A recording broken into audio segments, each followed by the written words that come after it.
back with another one, man, and we're gonna get right off into another Uncut Hoops video, man. And it's just another video of him breaking down the arguments that these LeBron fans have for Jordan not being the GOAT. So let's see what they're talking about.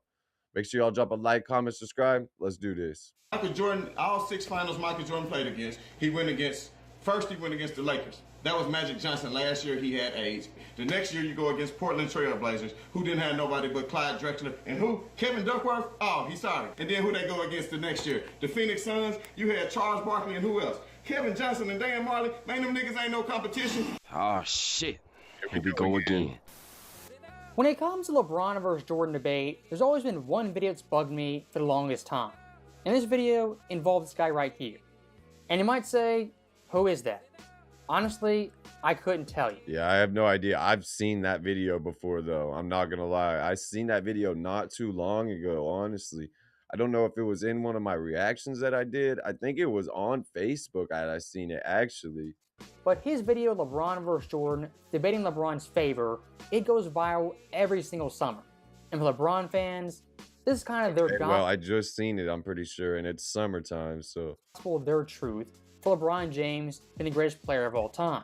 So if Michael Jordan came into the league in 1984, that man got eliminated 84, 85, 86, 87, 88, 89, and 90. The Pistons and the Celtics whooped his ass every time. I'm going to tell you something else I used to watch. The nigga scored 60-something in one. LeBron came in the league in 2003 and never won nothing in 2012. So fuck, that's almost 10 years. That's almost 10 years. What are we talking about? Come on. And he had to go build a super team to win something. He still didn't win in 2011. He lost to Dallas. Come on. Let's talk about it. Game against Larry Bird and still lost the game. So it don't matter how great you are, you're not going. He lost to the Spurs. Sorry, not Dallas. He lost to Tim Duncan. He won to Dallas in 2013. Win by yourself. It is a team sport. Now, stopping him right there, that clip, to some fans, might seem damning for Michael Jordan's career.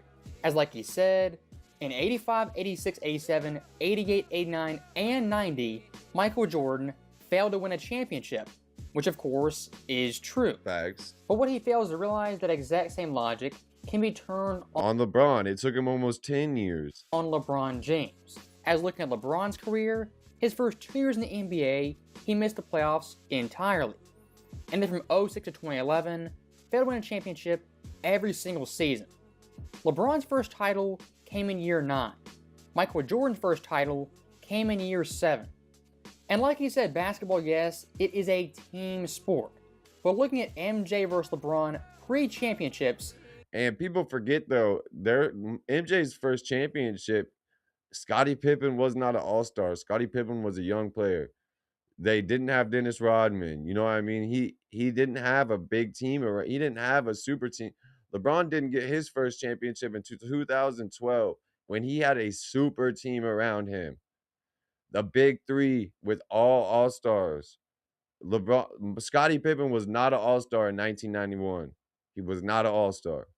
Jordan was still playing fantastic. His team was just losing.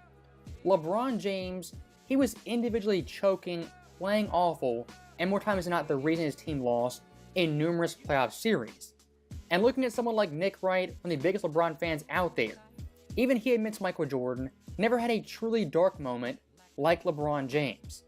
And this is another check mark in Jordan's favor. To his credit, unlike LeBron and unlike Kareem, he never had the true dark playoff moment. If you want to talk LeBron's dark moments pre-championship, the first big one was in the NBA Finals in 07 versus the Spurs. As in this series, start to finish games 1 through 4 was completely abysmal. As in the series, shot 35%, with over 5 turnovers per game. 5.5 remaining. They're out of timeouts. James on the drive, fires a three. Off the mark. The next big-time playoff failure in 08 versus the Celtics. As in this series, LeBron James, when he was supposed to be, people were already trying to say he was the best player in the league in 2008, but he had the chance. He had a good team around him. People try to say, oh, he had a shitty team around him. No, he didn't. No, he didn't have any worse of a team around him than Kobe Bryant had around him in 2008. And Kobe Bryant, they were trying to say Kobe Bryant's gonna meet freaking meet LeBron and Kobe gonna meet in the finals. Kobe held up his end of the deal. 2008, 2009, and 2010. LeBron never met him there. Kept losing, kept losing, kept losing. 35% and numerous duds leading up to Game 7. 2010 versus Boston, an even bigger failure, as in the series of Cavaliers, they were the favorites to win and had a 2-1 lead on Boston. But despite that, LeBron James, in the final 3 games, was absolutely abysmal, shooting 34% from the field. Who was really the best player in the league still at this time? Was it Kobe or LeBron? And quitting on Cleveland. Won't go, rebound Garnett, and that's it. But Kobe beat this Boston team this year. Won his 5th championship. Boston Celtics with the huge upset. They advance to the conference finals. And last but not least, the creme de la creme, the finals versus Dallas in 2011. As once again, LeBron's Okay, team, yeah, I was right. He lost against Dallas in 2011. Okay. they were a heavy favorite to win the series and win the championship. But in numerous fourth quarters, games 1 through 6, he was a ghost, invisible, and a no-show for his team when they needed him most. Yeah, the 2011 finals is a bad look on his career. I'm not going to lie. It really is. It's a bad look on his career. They do not. He played terrible. Like, terrible. Holy fuck, he played terrible throughout this whole finals. Back up top to James. James fakes, drives, pull-up jumper. Won't go. Bro, the little videos that he puts inside these videos cracks me the fuck up, dude. 2, 4, 6, 8. Who will help you But customize? nah, he played terrible against Dallas. He really did. He played like fucking somebody who didn't, like, they should have took him out the game. Terrible. Trees They that should have climb. put somebody else in and said, go play. Michael Jordan, all 6 finals Michael Jordan played against, he went against the Lakers. That was Magic Johnson. Last year he had AIDS. James Worthy and Byron Scott was out. Exactly. It was Magic Johnson's last year because he had AIDS, not because he couldn't still play basketball. Magic Johnson could still play basketball. Magic Johnson was not even close to being done with his career. He had to retire.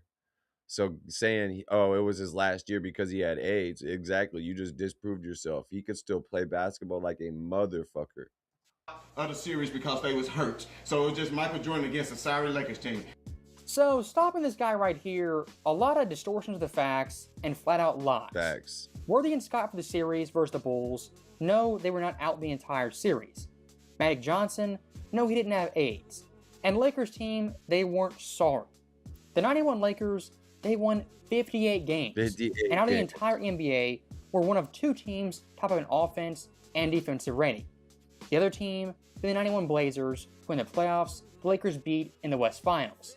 For a lot of MJ's finals opponents, the history gets rewritten years after the fact, as heading into this series, the media, as well as fans, thought this series would be very, very competitive. The Chicago Bulls' domination of this series has to be considered a major surprise. Worst There was no season. reason to believe that the Lakers would fall apart so dramatically. I think it was a combination of things. I'm not quite sure that. I think just how dominant the Bulls were is what made the Lakers fall apart like that. They were a good team that year. They just fell apart in the finals, and I think it was just because of how dominant MJ finally had become. He was really in the prime MJ now. He really was. There wasn't anybody on the planet at this point nowadays who could touch him. The first few years of him being in the league, yeah, he had to learn. He had to he was getting beat up on so much by the Pistons and shit. He had to get in the weight room and get stronger.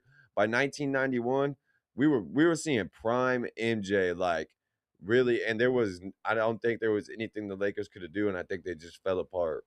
Everyone gave the Bulls the credit they deserved throughout the season. I think everyone felt the balance of power was in the West this year, that Portland, in fact, was the best team, and when the Lakers got by them, that the Lakers then were just going to put the Bulls away. I mean, that right there is insight in the moment in 91, what people thought about the Lakers versus the Bulls. This series Yeah, they thought the Lakers were going to win, and the Bulls put them away. was much closer than a 4-1 series. And of course, looking at LA's roster, Magic, he wasn't washed, didn't have AIDS, wasn't far past his prime. Magic in 91 finished second in MVP, only to Jordan, and 90-89 had won the award back-to-back. James Worthy was third-team All-NBA, Exactly. the best year of his career. Byron Scott, Best year of his career. That's crazy. James Worthy was having the best career or best season of his career, and people are trying to say that this was a washed Lakers team. veteran player, three-time champion, Vlade Divac, the playoff leader in blocks, and Sam Perkins, who averaged 18 points per game. And let's be 100% honest about this series. Byron Scott and James Worthy, yes, they were hurt and they got injured. Were they injured the entire series? No. But here's the thing. For LeBron fans, keep that same energy. As of course in 2016, the Warriors, Steph in the entire playoff run was hobbled banged up start to finish. Exactly. Draymond in the finals, he got suspended, and Bogut in Game 7, he was injured. The Heat in 2020, very similar thing. Bam Adebayo missed numerous games. Goran Dragic, one of their lead guards, leading scorers, also missed multiple games.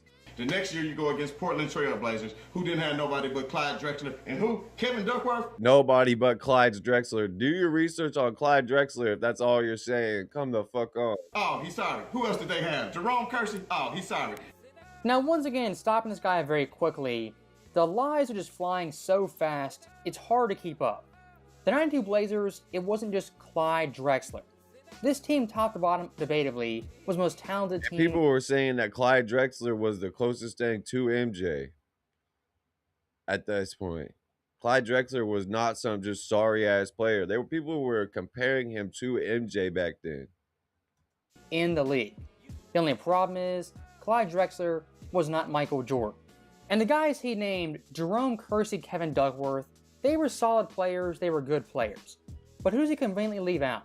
Of course, Terry Porter, who 91-93 was an all-star player. Yeah, I'm not saying that Clyde Drexler was anywhere near Michael Jordan, but back then people were trying to, like, I seen some videos and shit where people were trying to compare him to MJ back then and shit, saying that, like, this was, you know what I mean? So I don't know if that's true. Don't quote me on it for sure, but, like, that's just what I've seen, so.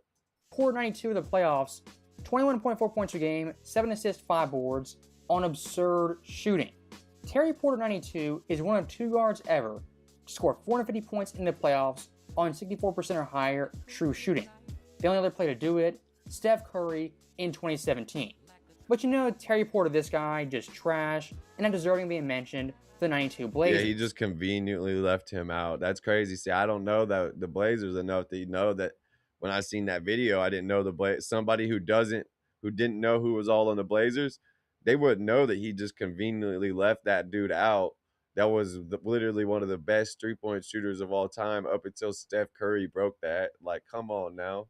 Now, looking past Porter, also Buck Williams, all-defensive second team, led the NBA in field goal percentage. Cliff Robinson, a fantastic sixth man, who actually won the award in 93, was an All-Star in 94. Danny Ainge, a veteran player, also a former All-Star, and great role player off the bench. And then who they go against the next year? The Phoenix Suns, you had Charles Barkley and who else? Kevin. Look at homie right here just fucking like. Bench. And then who they go against the next year? Just sitting here like, yup, tell him, Unc, tell him, bro. Shut your ass up. Phoenix Suns. Obviously, you too young and never did any research to know. You had Charles Barkley and who else? Kevin Johnson and Dan Marley. Man, them niggas ain't no competition. So, stopping that clip very quickly, this guy's MO is becoming very apparent.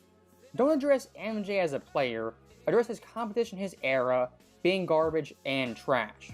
And look, if you're a basketball fan, Dan Marley, Kevin Johnson, they aren't quote-unquote no competition.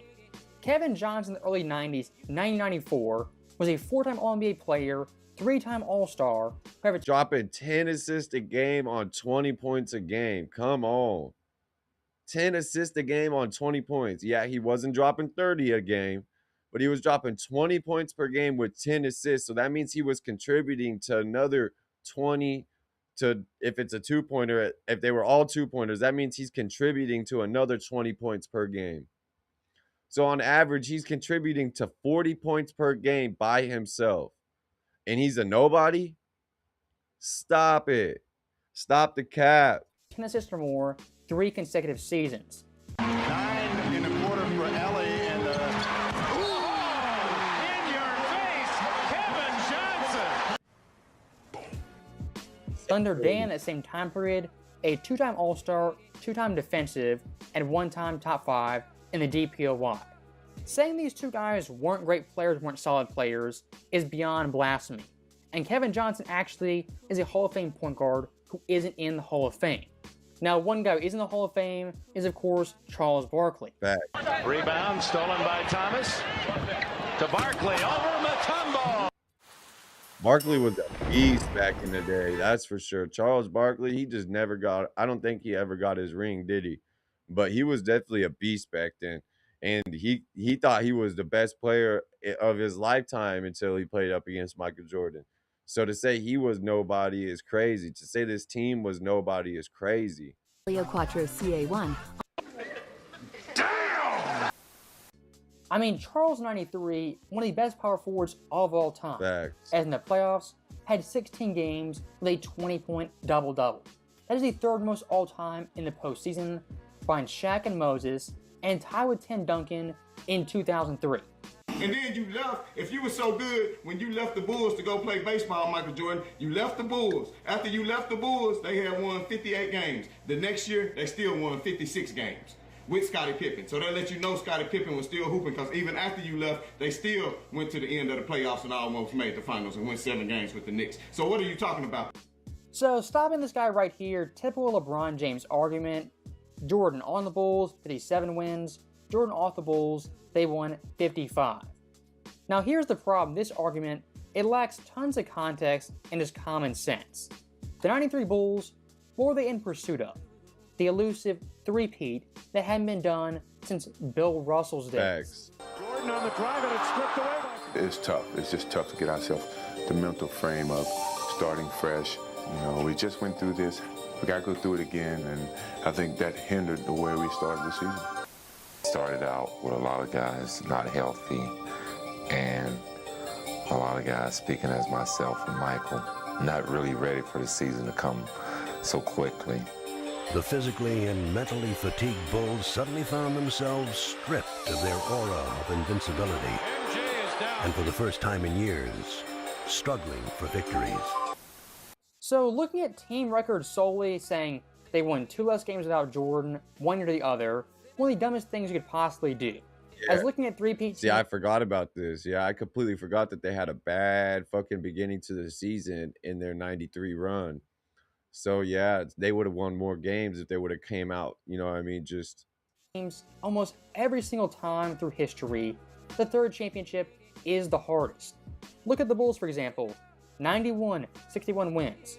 92 bumps up 6 games, but 93 falls off drastically. Still won, though. And like you saw in that video, the Bulls that year, they were injured, fatigued, mentally. They were just kind of off. The second three-peat, kind of the same thing. 96 Bulls, 72 wins. 97, a very small drop-off. Then 98, Pippen gets hurt, misses 38 games. It drops to barely 60 wins. With Scottie Pippen. So that lets you know Scottie Pippen was still hooping, because even after you left, they still went to the end of the playoffs and almost made the finals and won 7 games with the Knicks. When someone says end of the playoffs, what are you thinking? I'm thinking bare minimum NBA Finals, maybe Game 7 of the Conference Finals. What I'm not thinking of is Game 7 of the second round. Oh, shit. Second round. I was thinking Western Conference Finals for sure. Yeah, that's what I was thinking when he said almost all the way to the or almost to the end of the playoff. I was thinking Western Conference Finals. Before, I knew they didn't go to the championship, but I was definitely thinking Western Conference Finals. Second round. They lost in the second round. If that Bulls team 94, quote-unquote, almost went to the end of the playoffs, how many players in league history have almost made it to the end of the playoffs? I mean, someone like Joel Embiid 2 years ago in 2021 lost in Game 7 to the Hawks. That was in the second round. Did he almost go to the end of the playoffs? No. Of course not. Last year's Knicks team, Jalen Brunson, lost in Game 7 to the Pacers. Did Brunson almost make it to the end of the playoffs? Of course not. He was far from it. And here's the most damning example no one talks about. The Miami Heat in 2016, minus Chris Bosh, host LeBron James, they also went a Game 7 in the second round versus the Toronto Raptors. That's interesting. That's interesting. That's with an old, tired, 2 knee surgery Dwayne Wade, too. They also win a Game 7 in the second round versus the Toronto Raptors. That's interesting. That's very interesting. And one last nugget I do want to throw in there. The 95 Bulls pre-MJ, what was their record? They were 34-31, fighting for a playoff spot. Point being, the Bulls minus MJ, yes, 94 sustained it for a solid season. But 95 had fallen back into mediocrity and pivoted themselves begging MJ to come out of retirement. Then he came back and played the Seattle Supersonics in 95. And the Seattle Supersonics, who did they beat? Nobody. Went to the finals once, played Gary Payton. Man, you sorry. So once again, stopping this guy, just saying certain players, they stunk, they weren't good, and just saying that as gospel, it doesn't make you right. Gary Payton's one of the best point guards we've ever seen, and he was one of the, not one of the greatest, but you know what I mean, he was a great point guard, and he was great on defense. He wasn't some trash player. In 96, debatably, is the best on-ball point guard, on-ball guard we've ever seen. Over the top. Low pass. James hands it. Old Gary Payton blocking LeBron James. Blocked by Payton. James, they get it in his hands. Clown on its feet. Too late. James for the win. Enjoy a full meal plus premium chicken bites for just $7. I thought Gary Payton was a nobody. I thought he was a nobody. Stop it. Clutch. Refresh. Crazy. I mean, this Sonics crazy that he went and found that clip of Gary Payton guarding LeBron. I'd never seen that clip before. Top to bottom, they were stacked and loaded. Not just Payton, but also Deadlift Shrimp, a two-time All-Star, and Sean Kemp, who should have been a Hall of Famer. Sean Kemp is a beast, yeah. Should have been a Hall of Famer for sure. As Kemp entered those finals, he was a walking 20-10, 2 blocks on almost 60% shooting.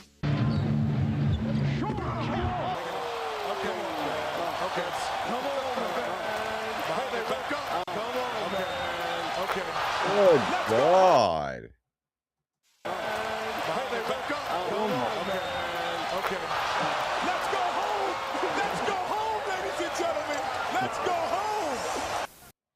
That was nasty. And one thing I do want to note very quickly in 96 Sonics, who did they beat in the playoffs? They beat the Houston Rockets, the two-time defending champions. And actually check that, they didn't just beat them, they swept them 4-0. This Seattle team offense. They swept the back-to-back champion. A team full of nobodies swept the back-to-back champion.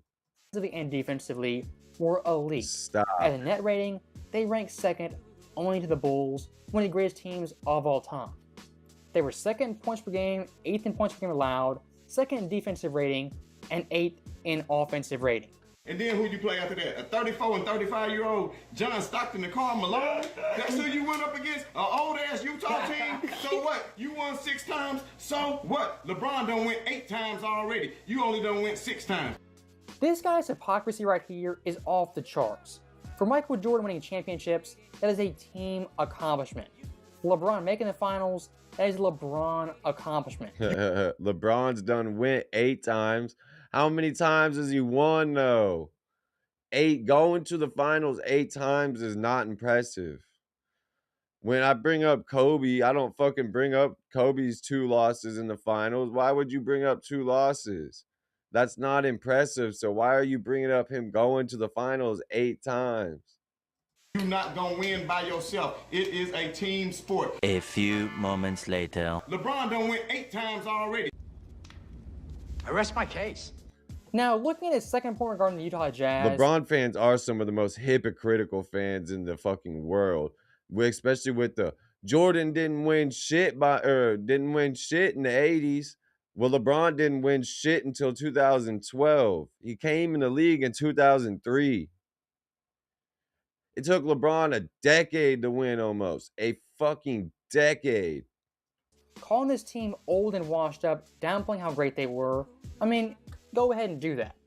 Never mind them winning 64 games and the best record in the NBA. You know, forget that. They were old and they stunk. Let's roll with that. The first time Jordan beat Karl Malone, of course, was in 97. Malone at that point was 33. For some comparison, Malone being washed at 33, Duncan in 2013, 37. Manu, 35. Yeah. Parker, 31. That team was old as fuck. The first time LeBron beat Boston in 2011, Ray Allen, he was 35. Pierce, 34. And Garnett, also 34. You see the hypocrisy? Karl Malone's considered old, washed. That Jazz team is written off. The first time LeBron beats the Spurs or Celtics, age is never mentioned. Jordan, he was good, but guess what? He used to kick it over to Paxson. Money. He used to kick it over to B.J. Armstrong. Money. Don't talk about people kicking it over to great shooters. LeBron had Ray Allen, Chris Bosh, Dwayne Wade, fucking come on. Mario Chalmers. Kyrie Irving hit some big shots. Ray Allen hit some big shots. What are we talking about here? To kick it out to Steve Kerr. Money. Them niggas was money. You know what I'm saying? Scottie Pippen, best two-way player. This dude's here co-signing everything this dude says again. Kick it out to Steve Kerr. Money. Them niggas was money. You know what I'm saying? He said Scottie Pippen. Scottie Pippen, best two-way player, first team all NBA defense. Not in 1991. Scottie Pippen was not even an all-star once in 1991. He became an all-star playing on the Bulls with Michael Jordan. Hall of Famer. What is y'all talking about? Now, stopping right there once again, this guy lists off B.J. Armstrong, Steve Kerr, and John Paxson, 3 guys for the Bulls who were role players. Think about that, role players. The one All-Star Jordan had was Scottie Pippen. The only All-Star he ever had was Scottie Pippen. Like I said earlier, this guy's arguments against Jordan. LeBron has played with more All-Stars and Hall of Famers than any player in NBA history. The only All-Star Michael Jordan ever had on all of his teams was one, Scottie Pippen. That's it. Dennis Rodman was not an All-Star. Dennis Rodman wasn't a scorer. He was just a rebounder and that dude that's going to go out there and hustle every night and throw his body on the ground to try to dive and save a ball. That person that's going to do the dirty work and stuff. He was not an All-Star. They backfire on LeBron James. As in LeBron's career, he's had more role player help and superstar help. Look at Cleveland alone. Kyrie, Kevin Love, J.R. Smith, Shumpert, Jefferson, Korver, Channing Frye, even a Tristan Thompson. Down in Miami, a loaded roster. Mike Miller, Battier, Ray Allen, Chalmers, Wade, and Bosh. Fact. In Los Angeles, a prime Anthony Davis, who actually was the best two-way. Yeah, Anthony Davis was actually the better player on that team. I'm not going to lie. Anthony Davis was by far the better player on this fucking ring, on this bubble ring. For sure. Anthony Davis led them to this championship. 100%. I'm a LeBron fan. Anthony Davis led them to this championship. Player in the game. Also had KCP, Westbrook, Carmelo, Rondo, Caruso, Kuzma, Dwight Howard. One of the best point guards of all time. On of Hall of Fame, All-Star, and great role player talent LeBron James had in 3 separate spots. And one thing I do want to highlight looking at Steve Kerr and John Paxson, yes, for Jordan, they hit big-time shots. Thanks. But here's the difference. Paxson 93, when he made this shot, the Bulls were up 3-2. And Michael Jordan directly was involved with the play in a positive way. When nicotine cravings keep you up at night. See, when they say, oh, Michael Jordan would pass it to somebody for a big shot, that's a knock on Michael Jordan. But when LeBron makes the right pass to win the game, that's a plus on LeBron. They want Michael to get a full head of steam, try to keep him in the middle of the floor. Well, Pippen got the snap. Here's Paxson for 3. Yes! 97, a very similar deal. Chicago, they were up 3-2.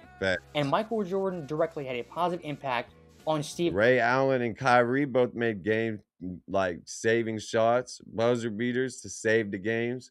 But that's not a knock on LeBron and LeBron fans. For making that shot. Looking for Michael Jordan. Checks the clock. 5 on the 24. Here's Jordan. Did not have the shot. LeBron James, his career, the 2 big shots they've hit, 2013 versus the Spurs. His connection to that play was him breaking a shot, boshing the rebound, and Ray hitting the shot. Facts. 2016 Kyrie shot, LeBron James had no involvement whatsoever. Not at all. And in both those games, 2013 and 2016, LeBron's team was facing elimination. If you want to bring up Paxson, Kerr, B.J. Armstrong, do that all day long. But just know LeBron's teammate resume, I mean, that list is 10 times longer and 10 times more stacked. This nigga done went in every finals he played against. It was only one Hall of Famer on the other team. LeBron going against 4 Hall of Famers. They have to get 2 MVPs and 4 All-Stars to beat this man. They can't beat this man. You better crown the king, goddammit. Crown. Now that right there is Oh my God, the dude in the back co-signing everything he said needs to get slapped. our last clip, and this guy goes out with a bang. Not actually, but fuck, dude, I can't stand somebody who just sits back there and co-signs it because you don't know better. Just lying through his teeth repeatedly. As saying Michael Jordan's final opponents only had 1 Hall of Famer each, it's a downright lie. Facts. I mean, most obviously the Jazz, Stockton Malone, 2 Hall of Famers, argument's dead right there. But even looking further than that, someone being a quote-unquote Hall of Famer really means nothing. For example, look at J. Kidd in 2011 versus Terry Porter in 92. J. Kidd, a Hall of Famer, one of the best point guards of all time. But 2011 J. Kidd, far from that. Terry Porter, not a Hall of Famer, but a top 10 point guard all time. Yeah, look, that's not even close. Holy fuck. That's who Michael was facing versus who fucking LeBron was facing. What are we talking about? But in 92, he was playing pretty damn close to that level. That entire line of thinking is so flawed, so dumbed down, it makes my head hurt. The 91 Lakers technically had 3 Hall of Famers. Vlade, Magic, Worthy. Now the 91 Lakers, 3 Hall of Famers, it means nothing. The 96 Sonics, they had 1 Hall of Famer, that being GP. I'd personally argue that Sonics team was better than the 91 Lakers. Facts. That fucking Sonic team led by Gary Payton was a good team. I remember watching the Gary Payton documentary, and that was a great team. Despite 2 less Hall of Famers. Again, I'm going to show you guys the Hall of Fame argument means nothing, provides no context to how good the player was in the moment. Whew. So that right there, that was a long video. Tons of lies, half-truths, and just generally false statements, dumb statements. Facts. As always, thank you guys for watching. Hope you enjoyed it. I'll see you next time. Yeah, man. Every time I love the way he breaks down these LeBron fans, and then just literally breaks it down stat by stat, because that's one thing. A lot of the other videos where people be arguing back and forth and shit, people don't break it down, and the way he breaks it down is so much better than anybody else, and it just completely throws the narrative out the window. Let me know what y'all think below. Let me know where y'all got LeBron. Let me know where y'all got Michael Jordan. Let me know your GOAT, your top 5, whatever, you know what I mean? Make sure y'all drop a like, comment, subscribe.